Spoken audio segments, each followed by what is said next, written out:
Ini pasti menjadi salah satu masalah ya yang paling sering ditemukan sama ibu-ibu.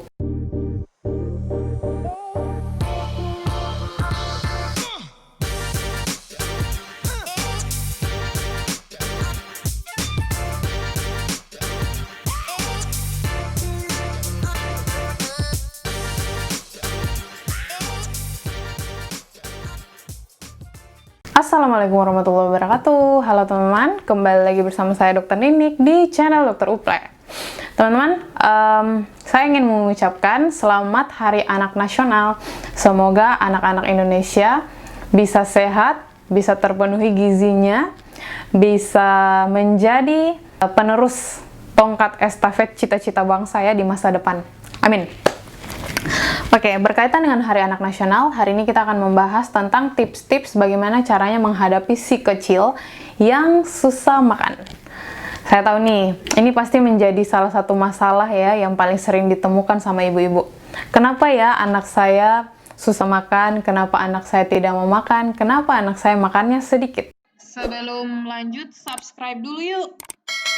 Nah, teman-teman, untuk menjawab pertanyaan-pertanyaan tadi mengenai anak-anak atau si kecil yang susah makan, kita harus kenali dulu kira-kira penyebab kenapa dia susah makan itu apa. Ada faktor-faktor yang mempengaruhi. Yang pertama itu faktor fisik.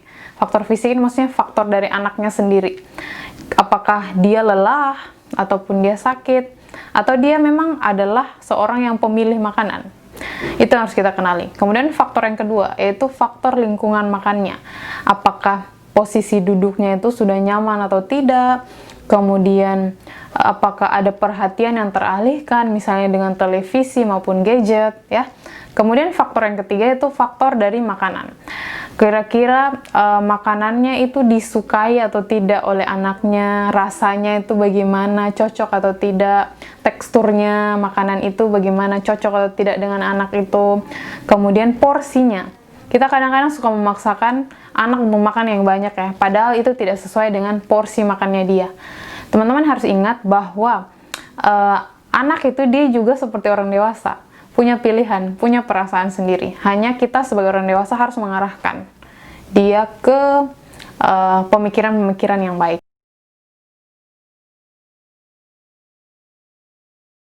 Kalau teman-teman sekalian menemukan masalah pada anak-anak ataupun keponakan ataupun anak kecil yang teman-teman temui yang malas makan dan susah sekali makan, hal pertama yang harus dilakukan yaitu jangan panik dan juga jangan stres.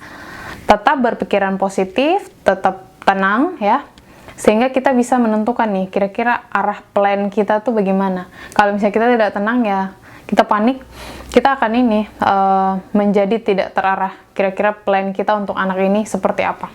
Yang harus dipahami itu adalah anak itu dia punya cara tersendiri, punya cara memilih, punya cara memahami. Itu punya cara yang masing-masing anak tuh beda-beda. Jadi tidak sama ya. Kemudian harus dipahami bahwa anak-anak itu pada saat dia mulai menunjukkan condong pada sesuatu, misalnya menyukai sesuatu, memilih, itu adalah bagian dari perkembangan dia. Kita harus pahami bahwa anak-anak juga punya perkembangan dalam proses memilih. Sedari awal kita harus sering berlatih ya, makanya kita bisa kenali kira-kira anak ini dia punya favorit apa yang dia sukai, makanan apa yang paling dia suka. Nah, dari makanan itu kita bisa menjadikan suatu patokan. Kira-kira plannya gimana nih? Kita ke depannya mau kasih dia makan apa nih? Kemudian harus diingat bahwa fase ini memang sulit. Makanya tidak boleh gampang menyerah. Harus dicoba lagi, dicoba lagi, dicoba lagi. Tips-tips yang patut dicoba, yang pertama yaitu buat suasana makan anak tuh menyenangkan. Misalnya nih, kita duduk bersama dia, makan dengan keluarga, makan dengan anggota keluarga yang lain, kemudian pilihkan dia kursi yang nyaman, agar dia bisa makan ya. Kemudian, kalau misalnya anak mulai bosan, jangan kita gunakan gadget ataupun televisi sebagai pengalihan perhatian dia.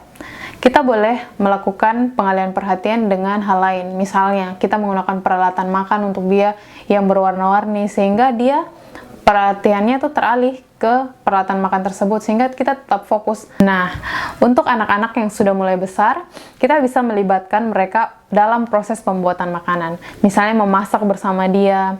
Dengan cara kita memasak bersama dia, dia bisa memberikan reward kepada dirinya. Karena dia sudah masak, ya sudah, dia akan menikmati masakan yang dia masak bersama ibunya. Jangan cepat menyerah. Kita percobaan 10-15 kali itu tidak membuat kita menyerah, karena ini bukan masalah yang bisa diselesaikan 1-2 kali dan kita cepat bosan. Karena masalahnya itu dari itu saja, kemauan dari anak. Bagaimana cara kita mengarahkan anak, merayu anak untuk bisa mengkonsumsi makanan yang kita kehendaki. Salah satu penarik perhatian anak yang lain yaitu membuat tampilan makanannya itu menarik. Kita bisa kreasikan, misalnya bentuk wajah, nasinya bentuk wajah, kemudian bentuk bunga.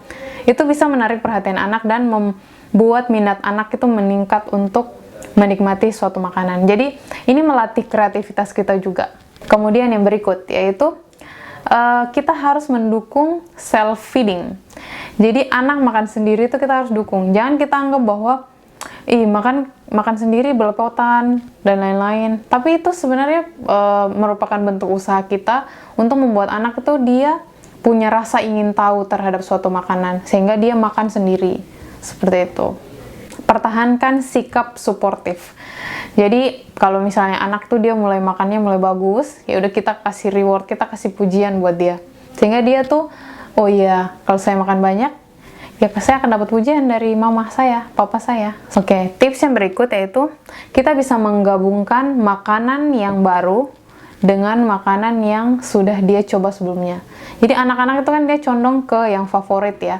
Kadang ada anak yang susah makan sayur. Misalnya hari ini dia belum makan sayur nih.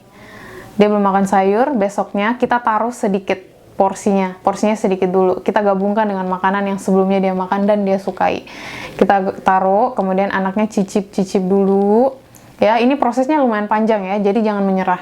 Cicip dulu, seiring berjalannya waktu, kita tambah porsinya, sehingga anak itu dia menjadi suka. Ini berlaku untuk semua makanan, buah, sayur. Pokoknya pada saat usia anak itu adalah waktunya dia untuk explore semua rasa. Mulai dari buah-buahan, sayur-sayuran, itu dia harus coba. Sehingga gizinya itu menjadi terpenuhi. Sehingga kita menjadi tidak kesulitan pada saat dia mulai besar, dan pada saat kita menyajikan makanan, dia bisa suka semuanya. Oke, itulah tadi tips-tips yang bisa diikuti untuk ibu-ibu atau teman-teman yang punya masalah terhadap anak si kecil yang susah makan. Semoga bisa diikuti, semoga bisa bermanfaat. Sampai jumpa lagi di video-video selanjutnya. Jangan lupa like, comment, and subscribe supaya saya semakin semangat untuk membuat video-video menarik lainnya. See you! Assalamualaikum warahmatullahi wabarakatuh.